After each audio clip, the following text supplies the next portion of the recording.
Previously on Follow the Leader. Magic is dying, and the Magus is dying with it. We travel together to the realm of Umbra where magic was born. Fall of Magic is a collaborative storytelling game where we play a group of travelers in the company of the Magus. On the way, we'll encounter strange hosts, fantastic places, and perilous choices as we play to discover who our characters are, how they relate, and how our journey changes them. My character's name is Arcady. They use they-them pronouns. And they are a fugitive of Stormguard. They took something that they should not have. And didn't look back. I will be taking the helm of Arcturus Regulus, a knight of Stormguard. I will be playing Lothalie, who is a midwife of Barleytown.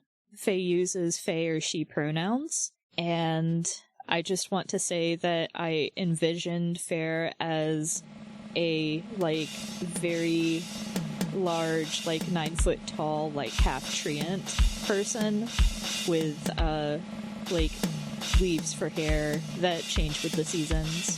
So, we now return to your game, already in progress.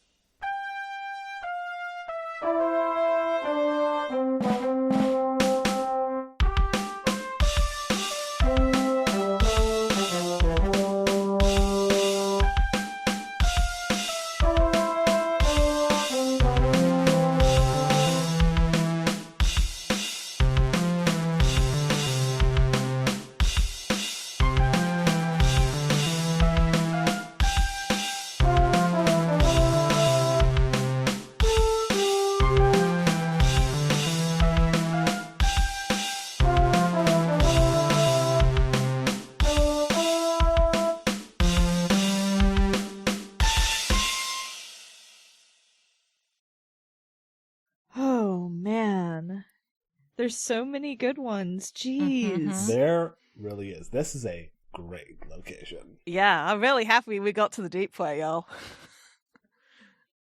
Okay.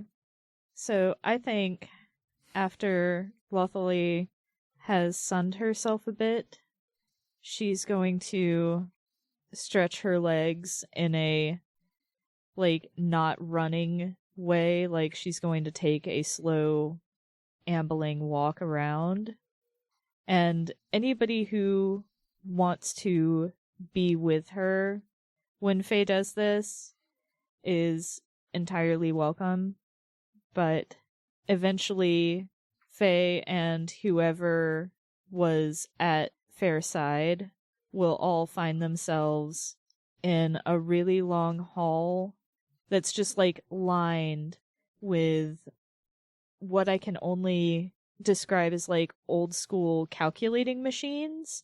How early computers were run by punch card. And, yeah, the reels of and stuff. Yeah, and there are little robotic arms feeding some of the reels of the punch cards, individual punch cards, the entire reams of paper that get fed through, and at the end is... I'm trying to decide if this is too weird. No. But it's just at the end is just a patchwork mouth. It's obviously pasted together pieces of metal that have been found over the years, and it doesn't move or anything, but it's got a speaker set between its lips. Mm-hmm. And the fortress's, soothing voice comes through and says, "Welcome, this is the Hall of Constant Motion. This is where we calculate." Mm-hmm. One idea, if you're interested, is that the hallway, there is a walkway that you are walking along, and then in a octagonal cylinder is panels above, to each side and below the walkway.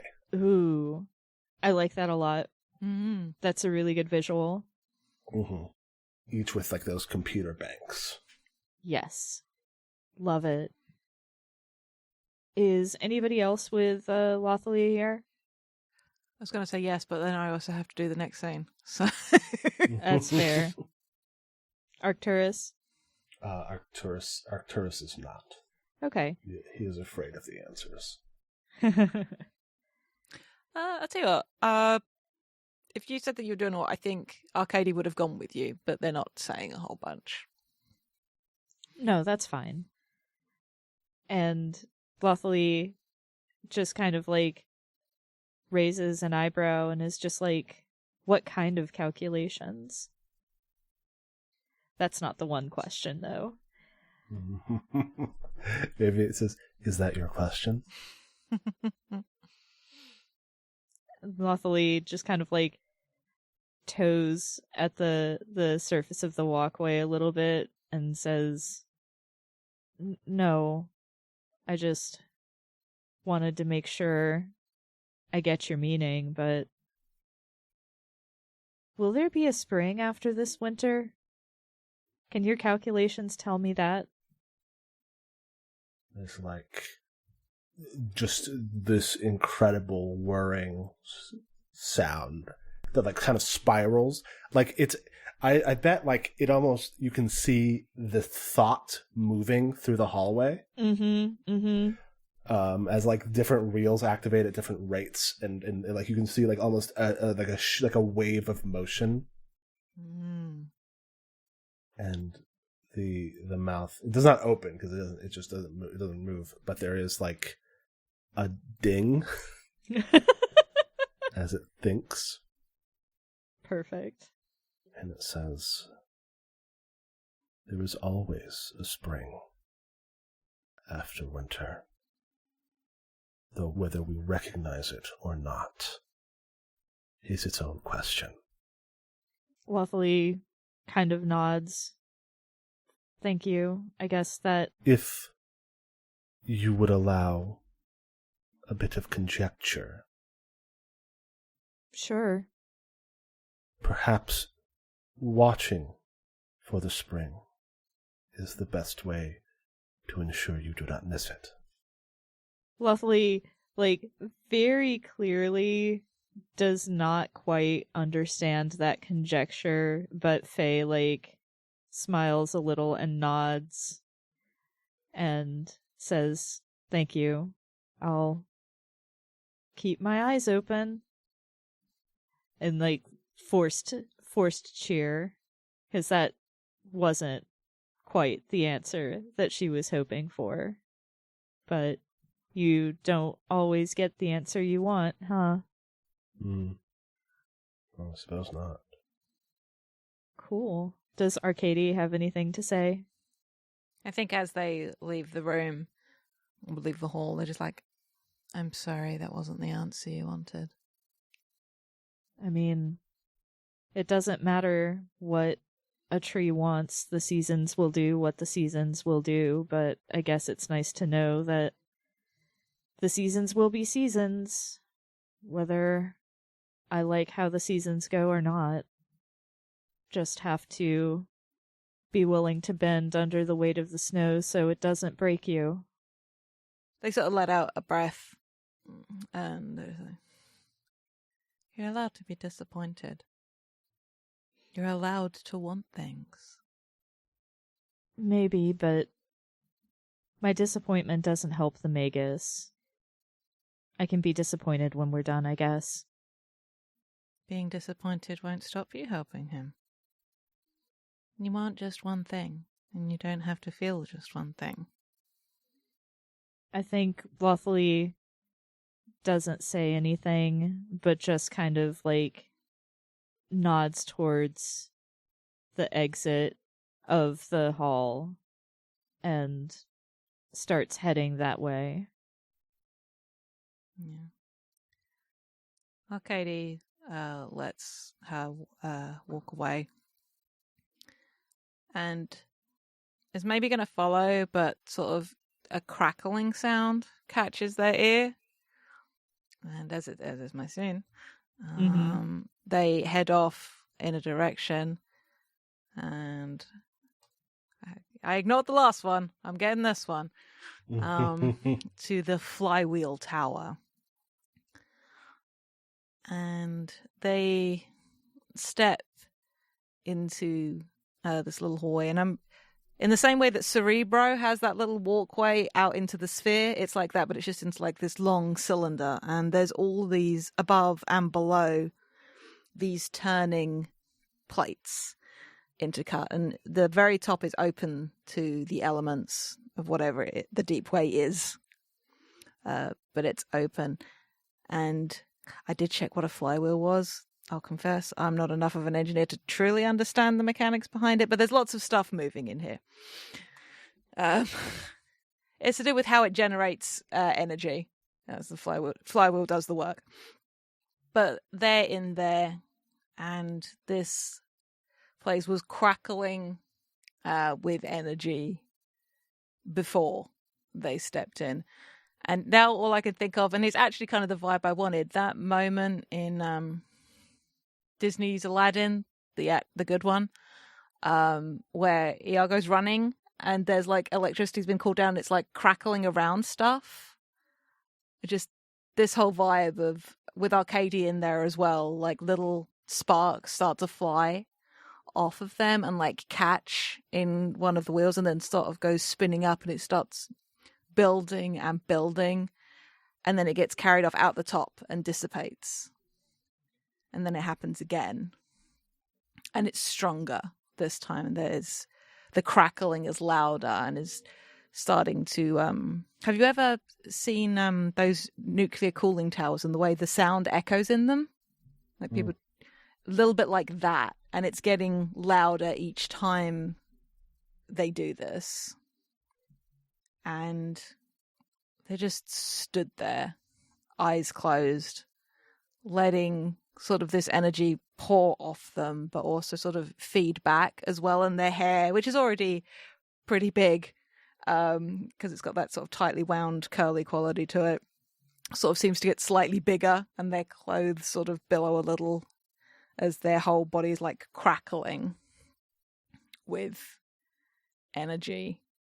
I think they're losing themselves in it a little bit, like allowing themselves to luxuriate in this feeling that they probably haven't been able to for a long time because of their choice to leave. And now they're sort of in it, almost like a reverie with it, just letting the feeling of this pseudo storm wash over them and feed into it and letting it feed into them. And I don't know if somebody wants to interact with them, they can. But I like the notion even that this is, they're as much the coming storm as anything they might run into is how I'm thinking about it. Yeah. Trying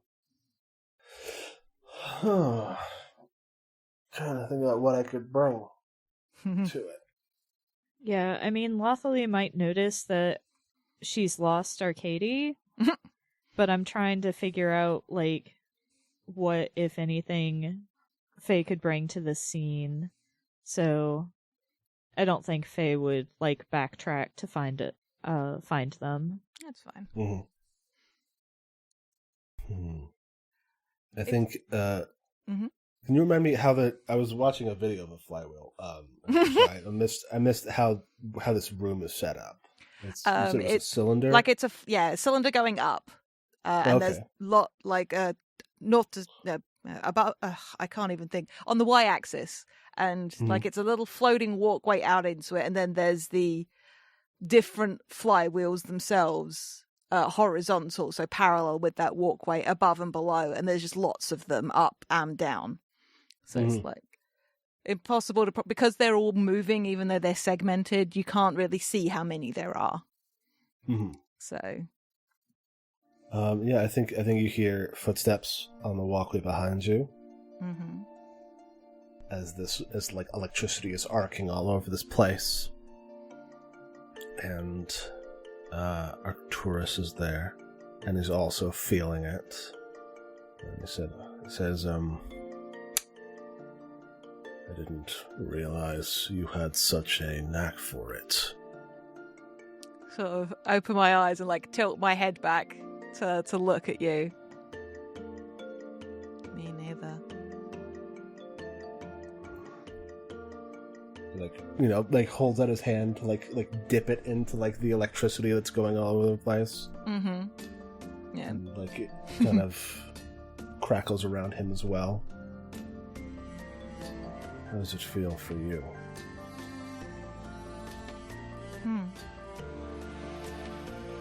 Like, it's hard to explain. It's like every time I breathe in and then out, it feels like my lungs get bigger. And it's like inside me, but not. I don't know. It's like my breath is outside myself. I wonder if that's the thing I should be scared of.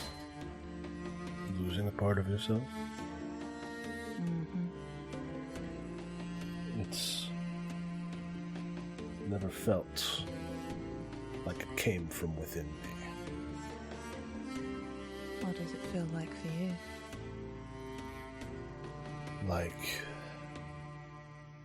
dunking your head in ice water right after waking up. I think their nose screws up just a little bit, and they smile. It's like, that explains some things about you. It's the most powerful adrenaline kick every single time. But it's always coming into me, moving through me. I've never been a source, just a conduit. I think they close their eyes again and just sort of lean back against his legs where he stood behind them.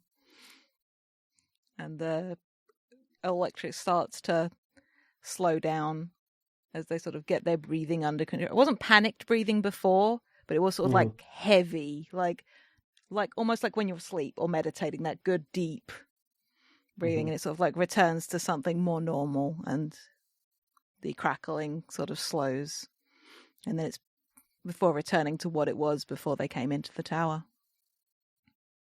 And there's a ding. And the machine says, "Thank you for the charge." Oh, you're welcome. That will keep me going for quite some time. I think I would like to come back. You would be welcome to. And I sort of stand up.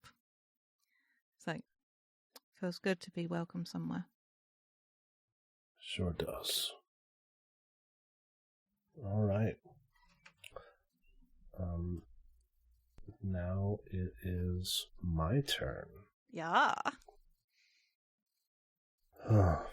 So many fun choices. Still. Yeah. Oh god, yeah. Yeah, I think Arcturus leaves the flywheel tower at that point, and he's like talking to the machine, like, and the Magus is in good hands. He's being cared after. Lawfully is being cared, and the machine says, "Sir Regulus, how long has it been since you slept?" And he shouts and he says, "Well, somebody has to keep watch." And the machine says, "I am keeping watch. You are safe within these walls. Please, rest." And a door opens to this incredible circulatory system of copper wire and shaped steel that has a gleaming like topaz gem suspended in the center of it, like a magnetic coil that like can make an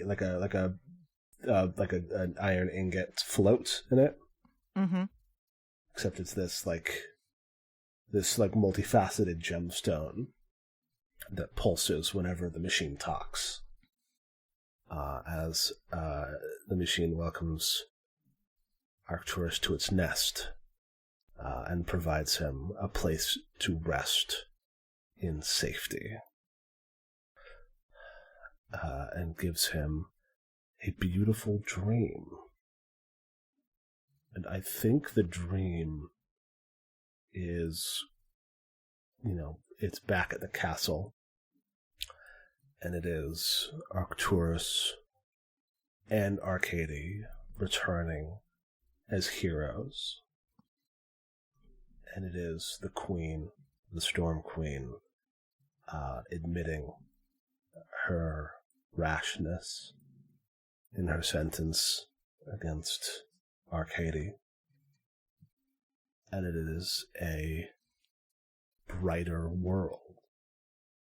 It's a world where lightning strikes generators to give them power, and not just trees to cause fires or battlefields to break apart armies. It's a world where a storm is a good omen and not a bad one. And in the nest of the machine, Arcturus sleeps peacefully for the first time since this quest began. And that is my scene. Nice. Whew. All right, hang on. Okay. I am choosing to move the Magus to the Gate of Umbra. That's a dope-ass looking gate. It's a big gate. Yep. The prompt for it is, what is broken? Oh, man. So how does the Gate of Umbra look as we get to it? What's this transition like? I think we leave the Fortress of Karst and the way narrows until we're back in like a cave system again. But this is just like perfectly smooth stone, as though it just naturally happened this way. Nothing dug it out. Mm-hmm. But it's perfectly straight too. Like everything looks like it's completely calculated. Like there was some sort of intelligence behind it, but there's no signs of machining or anything like that. It just is. And we eventually get to the gate itself, and I think the gate's what's broken. Like, we're coming up to it, and the Magus stops and mutters an incantation to himself, and, like, it's like a curtain falls, but in reverse. Like, instead of something being obscured, it's something being revealed, and it's the gate. And he stops and goes, "Oh, well then." Because the gate, it was part of the wall, and you can tell that it used to be huge, and parts of it still are huge, but, like, the image on the map has it, it looks like it's a bunch of different pieces slotted together. Mm-hmm. And I think a lot of those pieces have just, like, disintegrated or fallen out, and so there's a lot of rubble there, but there are still things that are identifiable shapes. And still, like, there's some smaller pieces mixed in with the larger pieces, and a lot of them are still kind of intact, but the gate itself is completely broken, and so we're not so much, like, opening the gate as we are just passing through the corpse of it. And I think the Magus, like, you can tell there's just, like, a little bit of worry on his face, like, more so than has been, we've been growing accustomed to on this last leg of the journey. Mm-hmm. And then he, like, gathers himself and says, well, that was easy. The way before us is open. Let's not dawdle. But there was just that moment where we could all see that he was shaken. I can't help but noticing there's an option to go right, and I can see the edge of something that I'm trying not to pay attention to just yet. Well, I think that's actually where we would have come from. Yes. I see. Yes, it all leads here. That makes sense. Alrighty. Dang. What do I want to do? I know it's me. I'm sorry. Again, this is one of those ones where the options are all really good. So.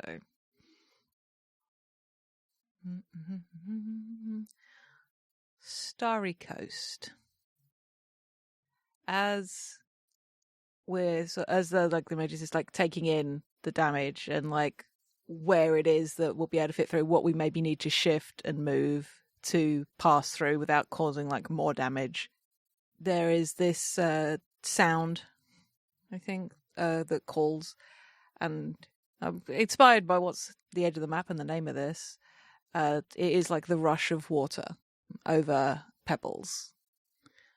And Arcady moves away, just like, I'm just going to, and doesn't really finish the sentence as they walk towards the sound and gets to this outcropping. And what's weird is it sounds like water over pebbles, but that's not what this is.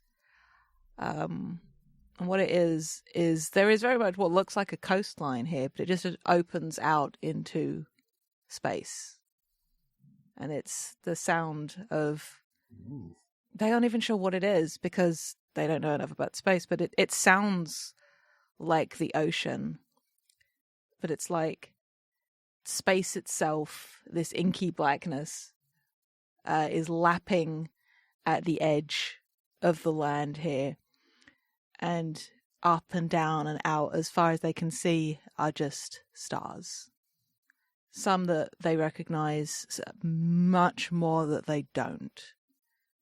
And they're just looking out into it, like just awestruck, in the literal sense of this being awesome.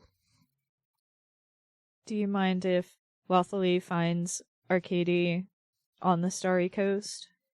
Yeah. I think Willfully finds Arcady and comes to stand next to them and says, there's so many more than there were over Barleytown. More than over Stormguard as well. How old do you think they are? I don't know. Maybe they're new. Maybe we'll see them when the spring comes. Maybe. And I think there's something about Arcady's posture that's changed. They stand a little straighter. They're nowhere near as... They're still nowhere as tall as Lothalai is. But they seem more assured as they look out over this. It's like, we are so small. No offense. I mean, I know you're very tall, but I mean, when you see all of this, it just puts everything in perspective, doesn't it? It does. I mean, that doesn't mean that we can't do good things, even though we may be smaller than all of the stars. What did they ever do anyway? They just twinkle. Arcady laughs. That wasn't what I meant, but I like the sentiment. No, it's more because we are small, and it's not just us that are in. We're all just small parts of something so much bigger, and so like there is no part of it is more important than another. Like, I gesture just like, from here, They're beautiful, but none seem more important. It's just they're all part of it. And one could be gone and there would still be millions left. Yeah. That's wonderful. And I think it's maybe an understatement to say that all they do is twinkle, because I know sailors use them, and if one went missing, the sailors would be lost, so that's kind of wonderful too. All the stars are important, I guess, even if they just twinkle and give sailors something to look at. And I don't think Lawfully's going to say anything else. Mm-hmm. But yeah, and I don't think Arcady does either. But when the two of them sort of return to the Magus and Arcturus, I think there's a little bit more white at their temples. I think that's been steadily increasing since leaving the Grey Wardens, but they seem less afraid. I think as Arcady returns to the campfire and this change in them is evident, that there is a look in the Magus's eye as as Arcturus helps him with his food, and he seems to have made a decision. As it becomes my turn, and I am going to choose celebration fires. Nice. Hell yeah. And yes, the Magus whispers something to Arcturus, who goes to Lawfully and says, the Magus says that there is some sort of flammable fungus just outside, down a passage we passed a bit back. He'd like us to go and gather some up. Lawfully kind of nods and is just like, I'm always happy to burn fungus, I guess. All right. And the Arcturus kind of gestures for Faye to go ahead before turning back to Arcady and saying he wants to speak with you. Oh. Okay. And the Magus, has been having difficulty moving ever since that fight there. The machine was nice enough to allow him to keep gift him that motorized chair that he, it follows behind when he's feeling well enough to walk, and then, a lot of times he'll sit in it and use it to ambulate. And he's in it now, kind of stoking the embers of the fire that is currently there. And he says, "So, my young friend, I see that you had an epiphany today. I think so. Would you share it with an old man?" You mean you don't know what it is? And smile at him. Knowing is different than being shared with. The telling is what's important. That makes sense. I don't need to be scared of my mother. No. Truth be told, I don't know that you ever did.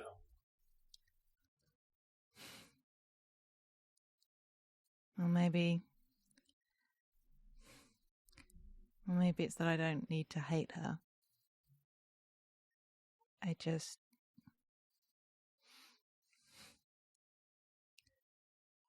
The only sway she can have over me is what I give her.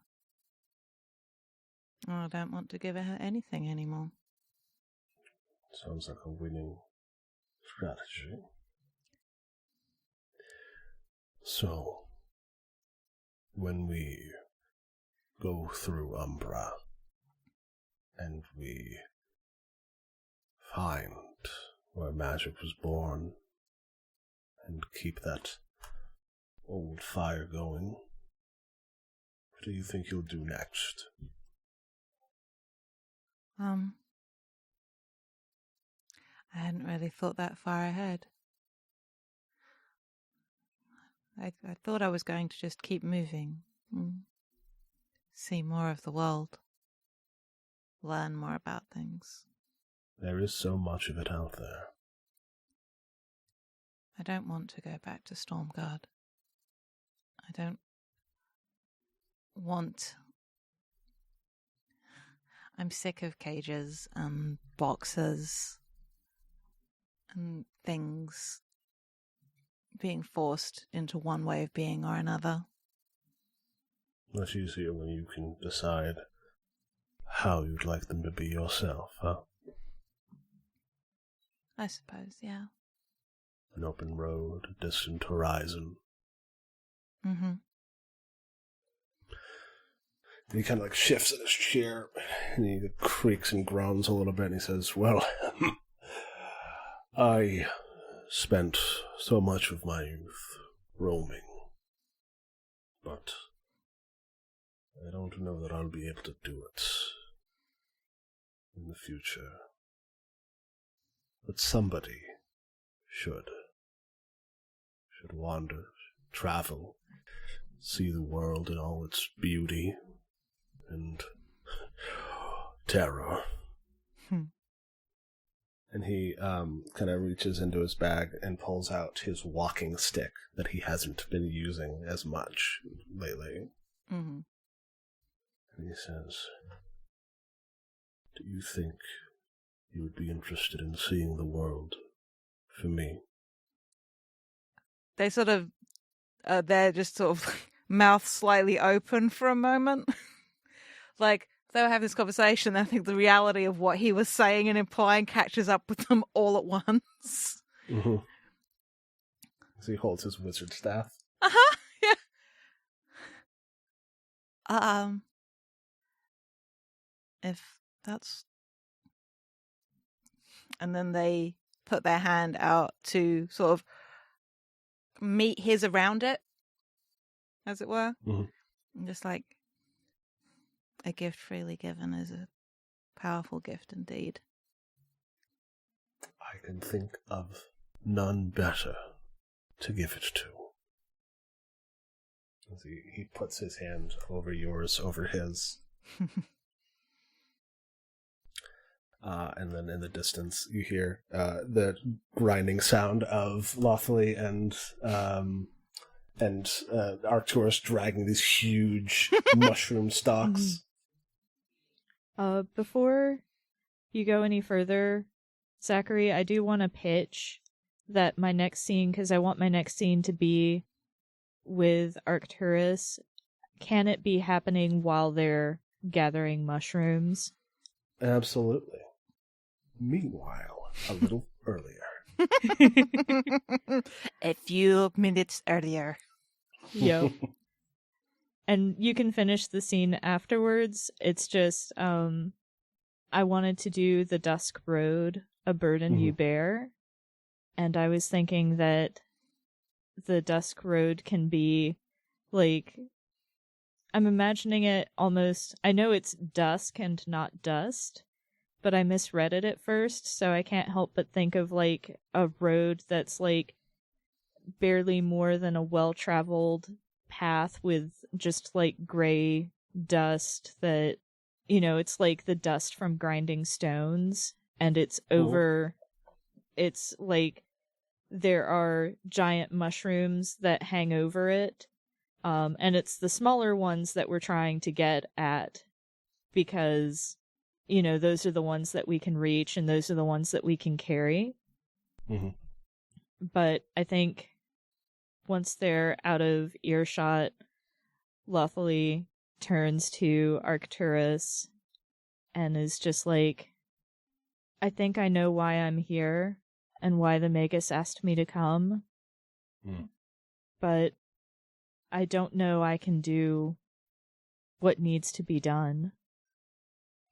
Arcturus is like tugging on a big mushroom and then looks back and says, "What do you mean?" I don't know. I have a feeling.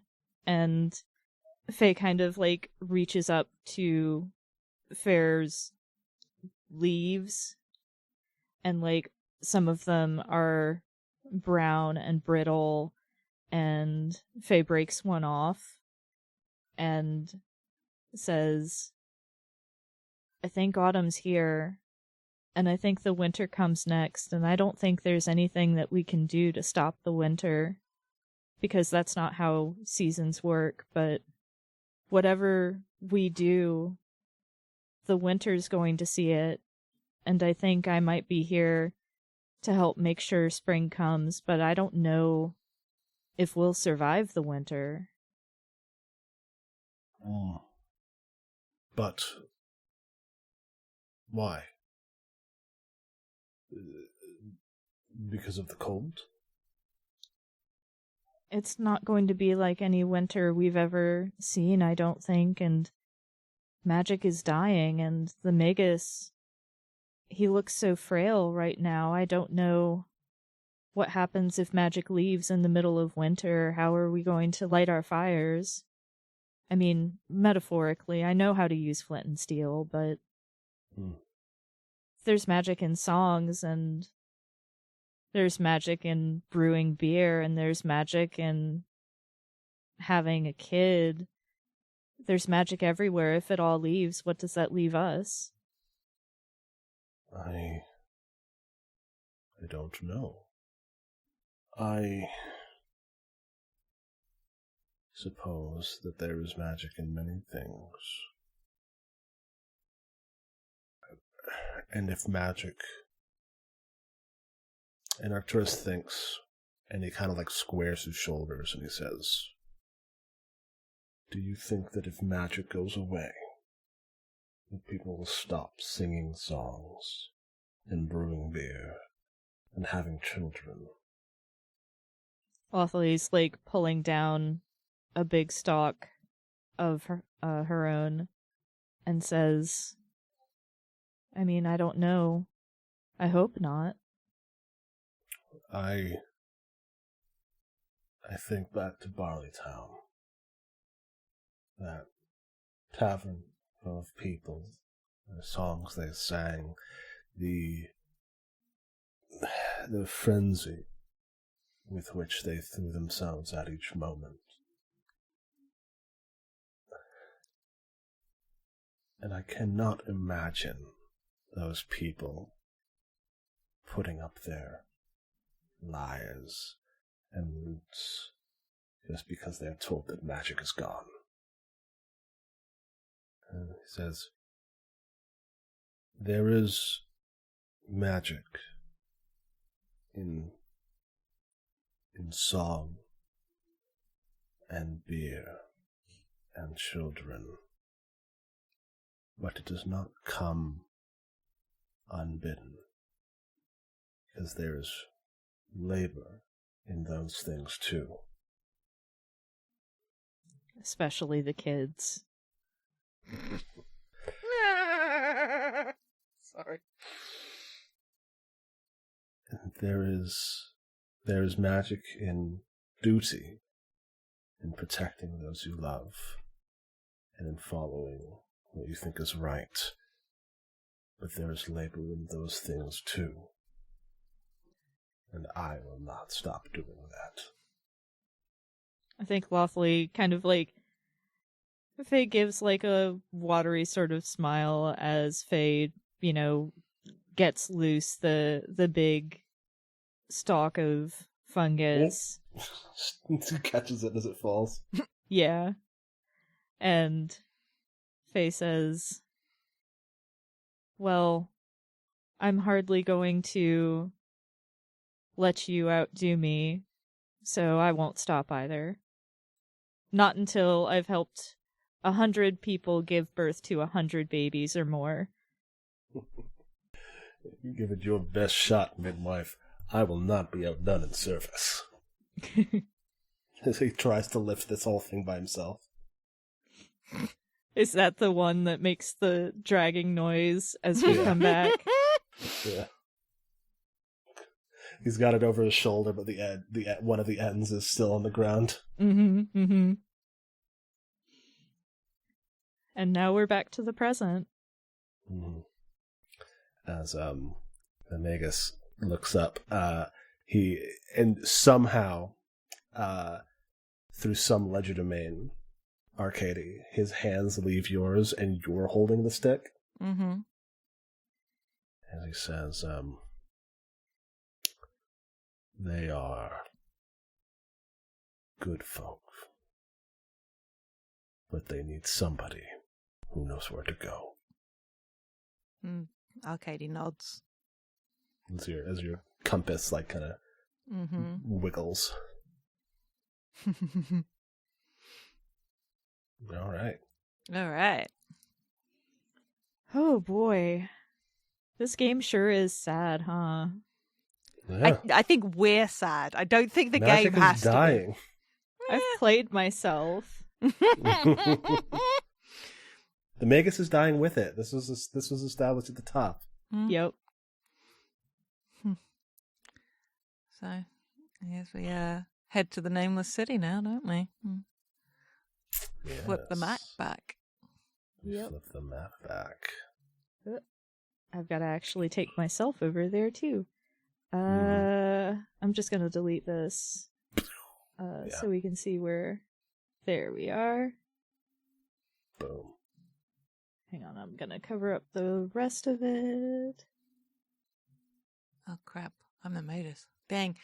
All right. So the Nameless City, which has the prompt, "The Ravages of Magic."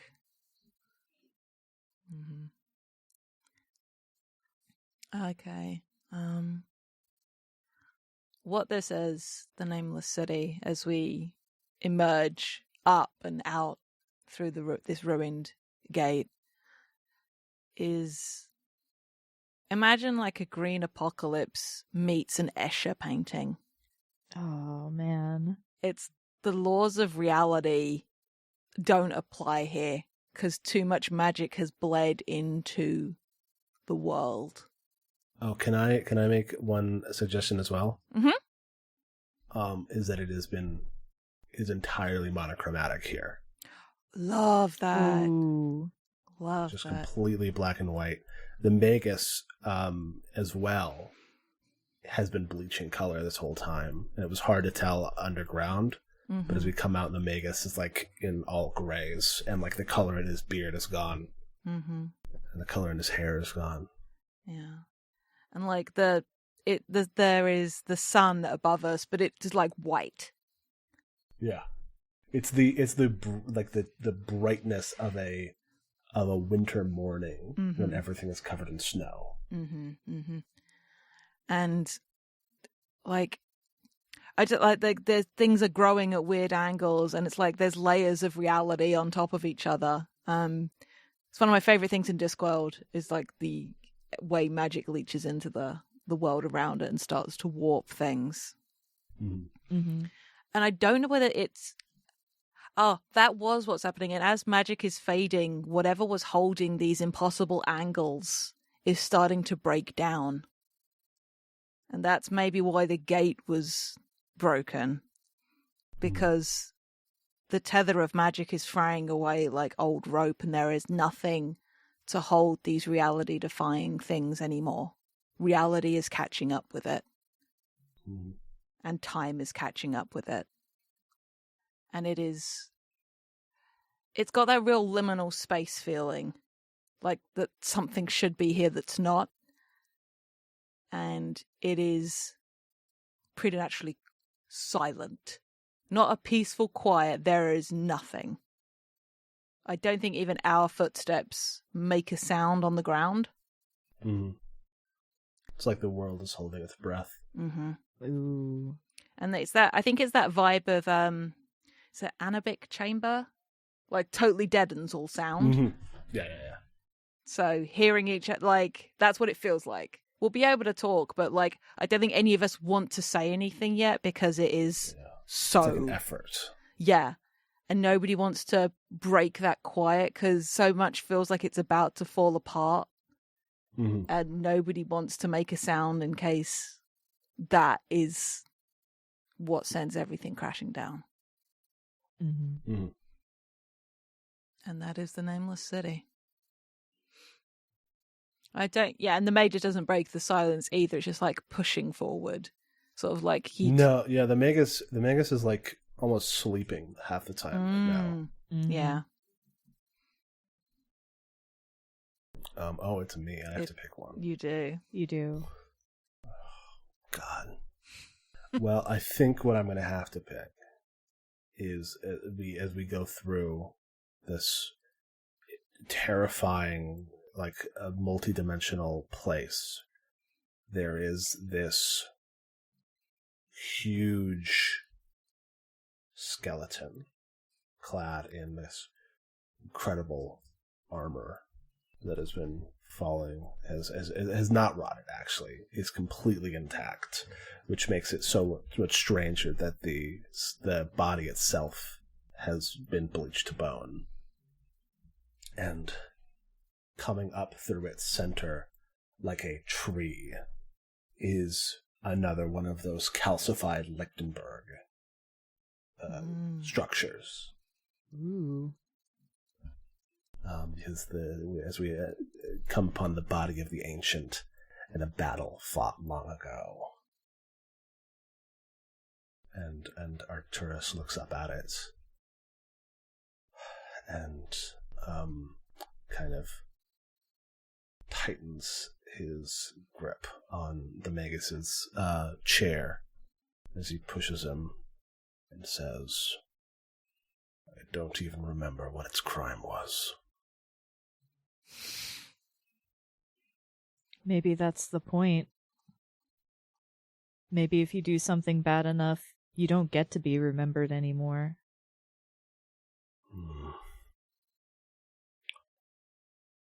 Or maybe some reasons are so petty that queens forget them on purpose. I suppose we can't know for sure. Oh, you're right. You can't discount how petty people are. I think Arcady steps up, taking in all of this, knowing the implications. I think also the body of the ancient is not like on the ground. It's like frozen mid-fall. God. So it's suspended above us with its feet still on the ground. I'm sorry, what was Arcady doing? They sort of step up and put their hand on the calcified Lichtenberg structure and look at Arcturus. And they look apologetic, I think. And then they let out a slow breath, and you can see their hand flex slightly, and I think the calcified Lichtenberg starts to retract down. And it's clearly taking a lot of concentration for them to do it. But just sort of lowers this ancient body down so it can at least be at rest. And it's clearly, and they're sweating as they do it, like they're fighting to keep control of something. But eventually, the skeleton is lying on the ground, and they sort of just sit down for a second. Yeah, Lothily kneels, not quite trying to catch Arcady, but ready to catch Arcady if they pitch forward or backward. And now that it's on the ground at this angle, everyone can see that sticking out of one of the sockets of its skull's eyes is a spear, just like the one that Arcturus was carrying at the start. We can do better. We have to. We will. Arcturus nods. And that's my scene. Good shit, good shit, good shit. Oh, that means it's me. It's you. Mm-hmm. I keep doing this. Like, most of this has just been in the chat, me rolling to see which choice I'm making. Mm. Okay, I guess I'm headed to the Academy of the Sightless with the prompt, Why the Magus Needs You. And I have to roll here a d6. Oh, nice. So I rolled a 1, and on a 1 to 2, the prompt is a dark future. This is fine. This is fine. I want to say that, like, maybe it's Lothely's turn to be pushing the Magus, and Faye finds Fairself, like, near one of the few buildings that isn't, like, completely overcome with non-Euclidean geography, and it looks very similar to the school at Ravenhall, but because of everything that's happened, it's inverse somehow. And I think maybe the Magus stirs as they approach. So whoever would like to be the Magus, by all means. But I think she looks up at it and can't help but notice, like, you know, there are students still walking the halls, but they don't really appear to be going in particular places. But, like, you can see through the windows. And, like, some of the students are walking quote-unquote upright. Some of the students are walking upside down. I think it really just depends on, like, which way the building's oriented. Mm-hmm. But,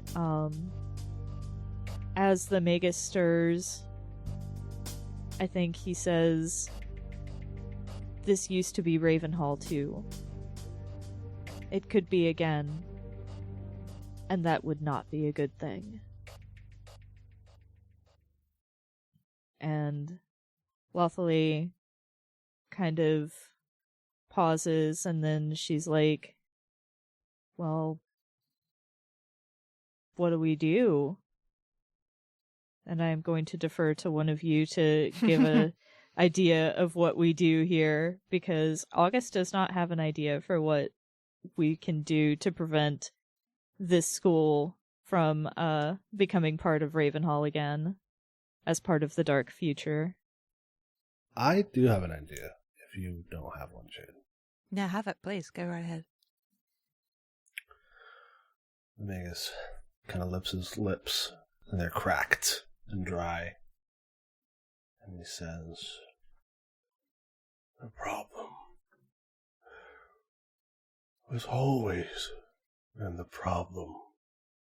Is trying to keep it all in one place. A tree doesn't grow straight up, after all, or straight down. So you're saying we need to prune the branches? You need to let the roots spread. You can't keep an oak in a flower pot and expect it to grow right. She snorts. I think at that, a couple of fair leaves, like, float to the ground, and she unintentionally steps on one as, like, they keep rolling forward, but it doesn't make a crunch at all. And I think that's seen. Hell yeah. Dope. I am trying to decide between these last two prompts. You know you want to go for what was destroyed to make people sad. Let me be clear, I could make it sad with what was saved. That's fair. I think I like the other part more. So, as we're making our way through, there is an area, and it's sort of sitting at an odd angle, as everything is. And unlike everything else, it's not bathed in light of this winter sun. Instead, it has that muted, dull. Because I like the whole wintry imagery here. You know, when there is winter at night, and the way the moonlight bounces off the snow, Mm-hmm. and it's got that very soft, almost glow to it, and it's that deadening quiet that comes with it. It's like that as we head into the night district, where daylight doesn't permeate, and make our way through it. And the prompt here, as August already alluded to, is what was destroyed. And here's what I got to decide what that was.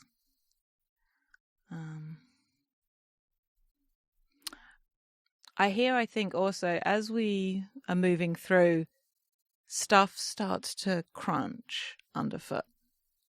And at first it's quiet, a little bit just like that way that breaking through the top layer of snow sounds. And as we move, it gets more like pebbles. And then it sounds more like glass. It doesn't hurt to walk on, but the chair moving through and the three of us. And I'm trying to figure out what exactly it is, but we're like, it's clear something was broken here because there is debris of something all around us. But it's maybe covered by snow, and we can't see what it is. We can only hear that we're walking on something, that we're traversing over something. And it, in that way, I forget what it's called. When a place has a vibe, and you know, when the whole thing is like, when a place holds a memory, and like you can normally tell if a bad thing has happened. Mm-hmm. Mm-hmm. It has that vibe to it, and it's getting stronger as we move through.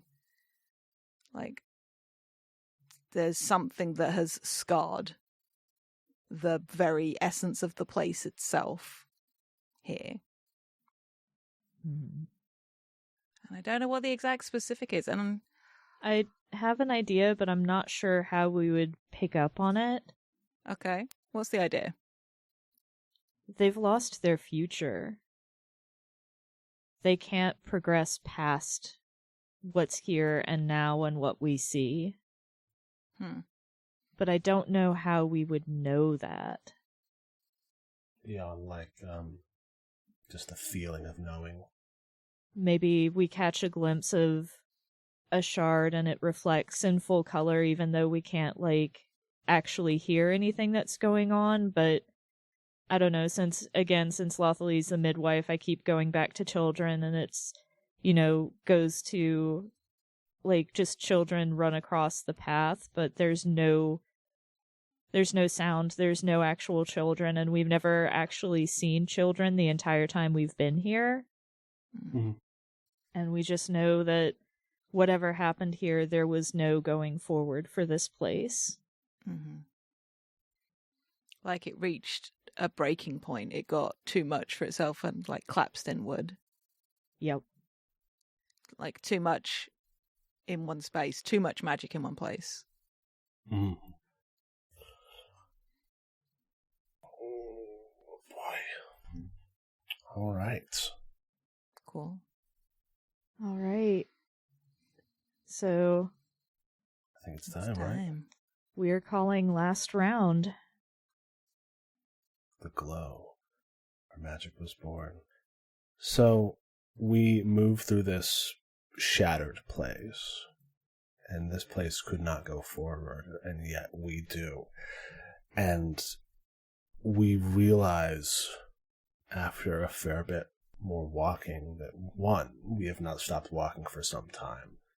It seems like time itself is far more implicit here. The sun has been stagnant the whole time. It has not become night, and we have no idea how long we've been walking. And we look back and we see the nameless city, and then the shattered place, the night district, and then there seems to be just a gentle fade, and we look down and around, and we realize that we are standing in an endless white plain. We see the whole of our journey stretched out behind us. You know, the nameless city. We see the sightless sea. You know, past that we see Astalia and Castle Stormguard in distance, and it seems like we can look back and see forever. And we look forward, and there is nothing forever. It's like those salt flats, but with even less color, because the sky above is white and the ground below is white, and there is nothing. There is no color here. And the Magus stirs, and he says, "All right. That's far enough. Lawfully, will you help me stand?" Faye nods and, offers a hand if the Magus wants to try to leverage himself up, so... He does, but he needs a lot of help. He is so frail and weak, and it seems like he's kind of wasted away during this walk. It's no burden to her. Mm-hmm. She just wanted to give him the dignity of doing it the way he wanted instead of manhandling him, you know? Mm-hmm. And he at the beginning of this was so robust and broad and kind of a chubby guy, a robust guy, and he's the layers of clothing that was so colorful before is now gray and hangs off of him like a shroud as he gets to his feet and pats you almost absent-mindedly on the arm and takes one shaky step and then another and the third, and he says, "Well, thank you for the company, my friends. I think that you are going to do very well." And the Magus closes his eyes, and he begins to glow. As the spark of magic that he's harbored this whole time finally comes out, and he just begins to this glow starts in his heart and spreads across him until he is like a incredible opalescent prismatic silhouette blazing a beacon against the monochrome of this plane, and then slowly the edges of this silhouette become fuzzier and fuzzier as the glow spreads and suffuses everything around, and we are just standing in this Technicolor maelstrom. And we each have a thing that we can pick. Yup.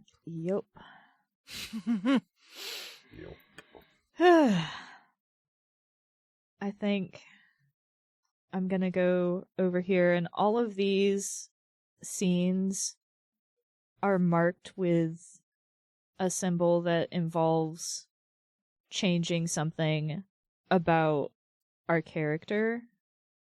Yeah, or removing something. Yeah, that's good. Yeah, change or remove. And the one I'm picking is almost, the last time you saw real magic.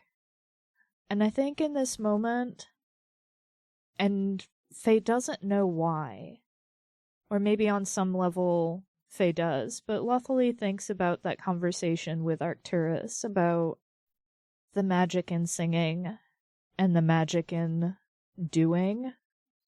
And I think she's learned that the magic of the Magus is dying, and this may be the last bit of it that we ever see, but this here is also real magic.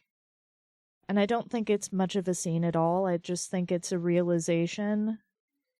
And I think Lothalie is going to... It is change, or... Yeah. Yeah, it is change. So I think Lothalie is going to change Fair title. Faye's not just a midwife anymore. Faye is just one who acts, because the action is the real magic. And that's the last time she saw real magic, and her resolve to keep practicing real magic for as long as she lives. Alrighty. I am gonna go to voices. The prompt of which is your face in the glow. As the sort of suffusing of light around all of them, and Arcady closes their eyes against the glare for a moment, and when they open them, there's that slight spots in the vision vibe, and then they blink, and for a second they think that their mother is there, Alana, Storm Queen. And as their vision clears slightly, they realize that it's not her. They're just looking at an older version of themselves, and their hair is like almost completely snow white at this point. There's just a few little steely bits of their original black hair sort of left a small like streak of it at the front, and there are sort of lines at their temples and crow's feet, and laughter lines that they've never really had before. There is that same cloud of hair vibe going on, but it's like bigger, and it's crackling with life, and it's just this nod from this version of Arcady that they recognize as themselves, but also feels so very far away. And this older version of them has the Magus's staff, their staff, and Arcady sort of reaches out, just wanting to see, is it real, or is it just something they're seeing? And the vision disappears, but they don't feel the loss of it. Almost, it's sort of like, just because they couldn't reach it doesn't mean it wasn't real, in the same way that the stars aren't within reach, but they're there. And Arcady is going to cease being the fugitive of Stormguard. And how much can I change? Is it just one thing, or as much as I want? Yeah, you can change whatever you want. Then it's just Arcady. Not tied to anything, not running from anything. Just themselves. And there's a hand on Arcady's shoulder as Arcturus steps through the color and the light, the blending of the 8 colors of magic. For another Discworld reference. I guess the 8th secret color of magic. And also another hand out to touch lawfully. As my final prompt is why you serve the Magus, as he remembers the oaths he swore to Ilana Stormguard and the duty to protect the sanctity of the Stormguard Keep, to serve as a knight for the rest of time. But he didn't. He followed a daft old fool across the world just because he asked him to. Because it was the first time that someone had asked him to do something instead of ordered. And for that, he will follow the Magus for the rest of his days, no matter who it is. As I erase Knight of Stormguard and rewrite in Guardian of the Magus, wherever they go. I'm very emotional, you guys. Me too. It only took 51 or 53 arcs for me to cry on this fucking show. Oh, got the good hand flappies going. It's great. It's good. Oy. So it doesn't explicitly say in the rules for an epilogue, but I'd kind of like an epilogue to come down off of this really tense emotional feeling, if y'all are cool with that. Sure. I kind of just want to know...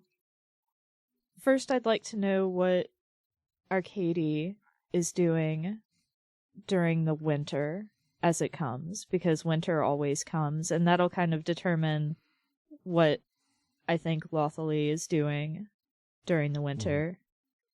Do you think like that when the image we get is like the three of us together in the tempest of color as it like kind of like overtakes us with light, and then it sort of like fades into whatever the epilogue montage is? Yeah, I think so. I mean, Arcady's got to go deal with their mum. It's kind of a thing, as that battle is not done. Yeah. I think it's like going to Stormguard and taking it apart. In the same way that, like, they released the Earthspark, it's dismantling that. Mm-hmm. I think And Lothalie... Please, I'm sorry, please go ahead. I know, I've just got this visual in my mind of, like, this black, or what appears to be black stone structure against a snowy background, like snowy mountains and this black stone capped with snow. I think it's probably like that all year round because it's that high up. Mm-hmm. And just this visual of lightning striking it as we approach. It's just that visual is part of the montage. It's good. I think it's maybe like the lightning strikes and you hear the cracking of stone but don't see what happens next, and then it cuts to the next visual. I think Lothalie, in the next visual, it's actually a flashback when Arcady reveals that they need to dismantle the kingdom. Lothalie's just like, well, I'm coming with you. You're going to need someone to help you plant something there when spring comes. And that's that. And as Stormguard is crumbling, and as you know, the structures are being torn down so that they can be rebuilt, Arcturus is there watching, and there's a kind of change in the air pressure as from the east comes storm clouds. And he looks up at them, and he cracks his neck, and he steps in front of Arcady, and he smiles. Good. Can that be the image we leave on? Yeah. Sure. I like that.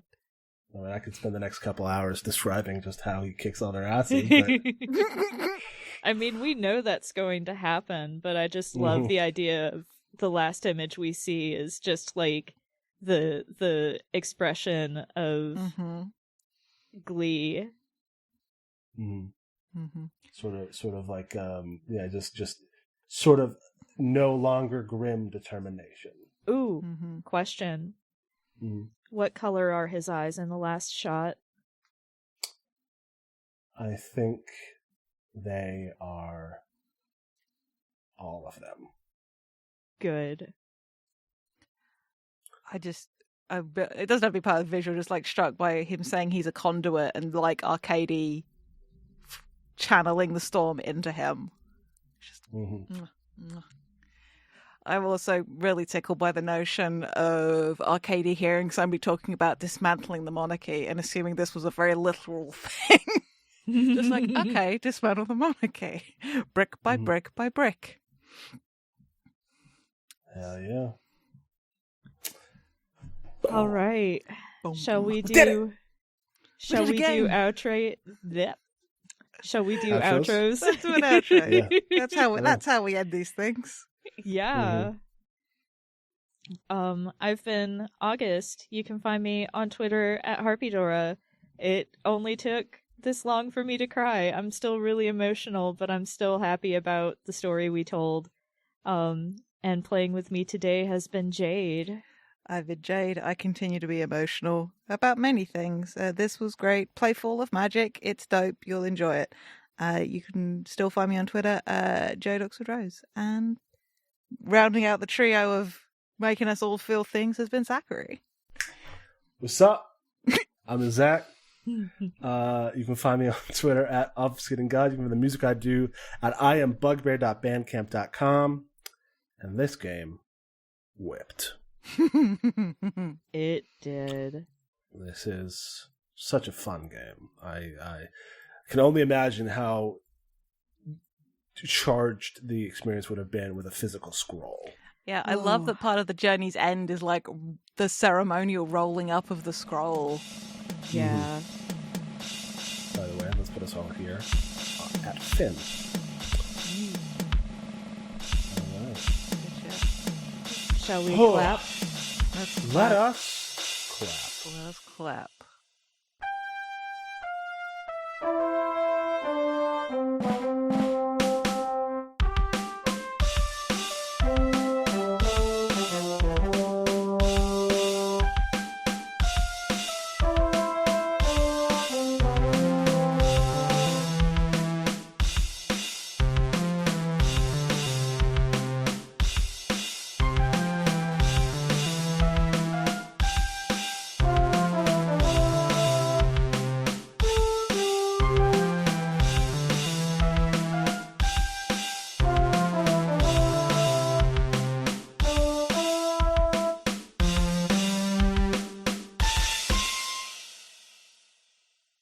Hi, it's August, and I just wanted to thank you for listening. If you've enjoyed us, please consider leaving a rating on your podcast platform of choice, telling your friends about us, or tweeting about us using the FTLcast hashtag. We are also part of a nonprofit podcasting guild called Standing Stones Productions.